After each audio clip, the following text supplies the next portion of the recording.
Gravando.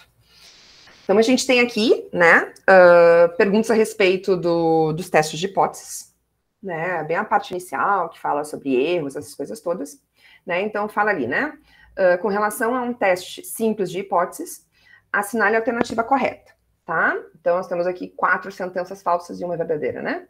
A hipótese, vamos à primeira. A hipótese nula a ser testada deve ser constituída com muita atenção, porquanto é o objetivo da inferência estatística, enquanto que a hipótese alternativa só precisa ser contrária à hipótese nula. Não, né? A gente acabou de ver agora há pouco, né, no exemplo aquele que a gente estava falando, lembra o exemplo da germinação, que foi um exemplo, então, deixa eu só, né, é um exemplo que eu acho que saiu no simulado, né, da prova 3, onde a hipótese alternativa era justamente o que a gente queria testar, né, verificar da informação lá de quem estava comprando. O vendedor, o produtor das sementes, dizia que entregava 90% ou mais de germinação. Mas o cliente vinha comprando, né, desse produtor e não estava encontrando isso. E aí ele vai lá e formula uma hipótese alternativa, que diz o quê? Que a proporção de germinação que ele vinha encontrando, ele quer testar, é menor do que 90%. Né? Então, ela sim é importante, né? Porque ela vai definir se a nossa hipótese, por exemplo, é bilateral, é unilateral esquerda e é unilateral direita, né? Então, ela é muito importante, sim, né? Tanto quanto a hipótese nula. B, então não é a letra A, tá? Um teste bicaudal de nível de significância alfa rejeita a hipótese nula, mi igual a mi zero, precisamente quando mi zero está fora do intervalo de confiança de 1 menos alfa, né? Então, esse aqui, acho que foi um dos primeiros exemplos que a gente viu lá quando a gente estava vendo o teste para uma média, né? A gente viu o quê? Que existe uma correspondência entre intervalo de confiança, né, que era conteúdo lá da área 2, e testes de hipóteses, né? Então, se eu estivesse fazendo um teste de hipótese mi igual a mi zero, era só eu procurar esse mi zero dentro do intervalo de confiança, né? Claro que sempre usando o mesmo alfa, né? Então, o meu teste de hipótese tem que ser um teste de hipótese bilateral, né? E o meu intervalo de confiança tem que ser, então, um intervalo de confiança com o mesmo alfa que eu utilizar aqui no meu teste de hipóteses. Então, se eu identificar e achar o meu mi zero dentro do intervalo de confiança, isso quer dizer o quê? Que a minha H0 não pode ser rejeitada, né? Porque aquele valor mi zero ali é um valor dentro da confiança esperado, né? É um valor esperado para o meu intervalo de confiança.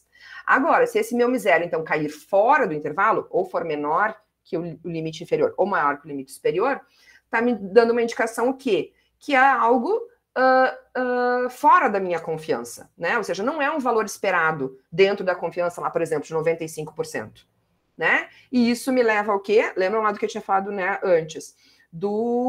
Da questão dos dados estarem indicando algo que não é esperado. Ou seja, se o meu mi zero é algo que não é esperado, está fora dos meus 95%, a minha H0 não deve ser verdadeira. E, portanto, me leva a rejeitar H0. Né? Então, é exatamente isso que é dito aqui, né? Que eu vou rejeitar, um teste bicaudal, né, ou bilateral, eu rejeito H0 se esse mi zero estiver fora do intervalo de confiança de mesmo nível, né? Então, o contrário do meu alfa, né? Alfa é a minha significância e 1 menos alfa é a minha confiança, né? Então, essa aqui é a nossa resposta verdadeira. Erro do tipo 2. Embora definido para uma hipótese alternativa específica, ocorrerá sempre com probabilidade igual ao poder do teste. Não, é o contrário, né? O erro do tipo 2 é 1 menos o poder do teste, tá? Um teste poderoso, a gente quer bastante poder, né? E bastante poder quer dizer o que eu vou errar pouco, né? Então, justamente, eles são complementares. Na definição de um teste, deve-se levar em conta que quanto menor o nível de significância, maior será o poder. Não, né? Acabei de dizer aqui que os complementares são erro do tipo 2 e poder do teste. O erro do tipo 2, se vocês voltarem lá e olharem, né, a nossa primeira aula dessa terceira área, o erro do tipo 2 é notado por beta, e o poder do teste é 1 menos beta, tá? Então, o poder do teste nada tem a ver com o nível de significância, tá? Então, eles não é nada a ver, né? Eles não são complementares, que é isso que eu estou dizendo aqui, né? Não é quanto menor o nível de significância, maior vai ser o poder, tá? Porque não existe essa complementação aqui, ó. Né, não é o nível de significância o contrário do poder do teste. Lembrando, né, o nível de significância é erro do tipo 1, né? É o erro do tipo 2, que é o contrário do poder, tá? Então, não é essa a resposta.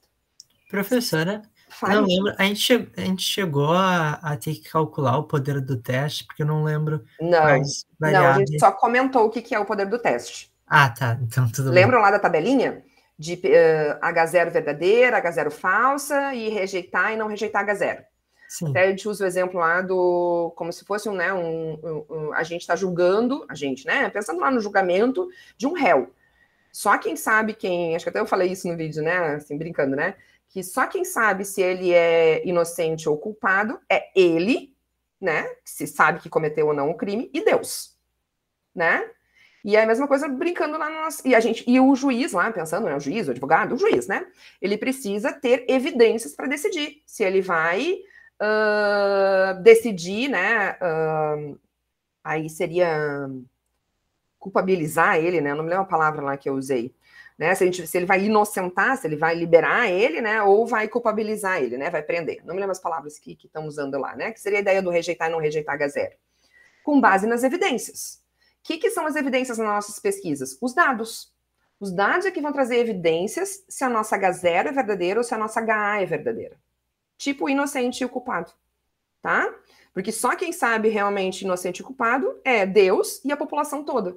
Ou seja, ou a gente tem grana e tempo para ir lá e buscar todos os dados da população e aí decidir sem erro, né? Ou seja, a gente vai saber se a H0 é verdadeira ou falsa.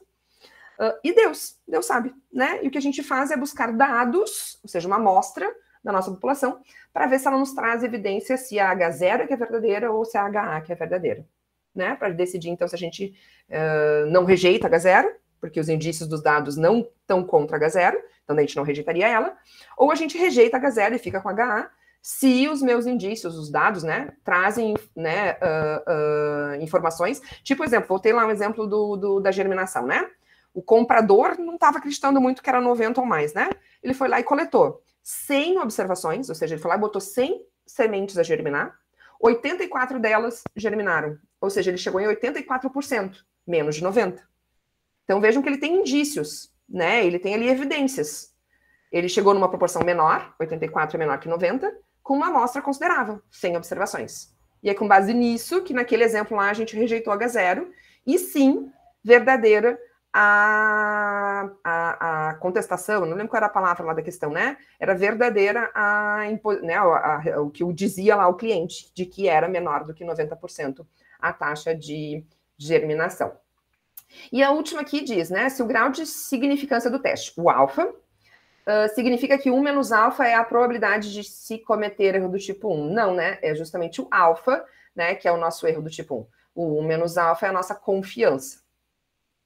Tá? Ou também chamado de tamanho de teste, tá? Tem, então, se alguns vocês, né, aparecer lá, mas não é o poder. O poder é o contrário do erro do tipo 2. Tá? Então, se eu... aqui eu tenho a opção, né? Eu tô olhando né, a questão, não a que o Gustavo respondeu, né? E sim, eu tô olhando lá a minha questão original, e tá ali, né? Então, essa é a resposta para eu fazer né? Existe a associação entre os dois procedimentos. Né? Então, se eu fizer um teste bilateral com significância alfa, eu vou rejeitar H0, fazendo, né? Se eu rejeitar esse H0, né, nesse teste, seria a mesma coisa que eu fazer um intervalo de confiança e ir lá e procurar o Mi, e o Mi não está dentro do intervalo de confiança. É isso que diz a letra B, então ela é a correta. Tá? Parando a gravação.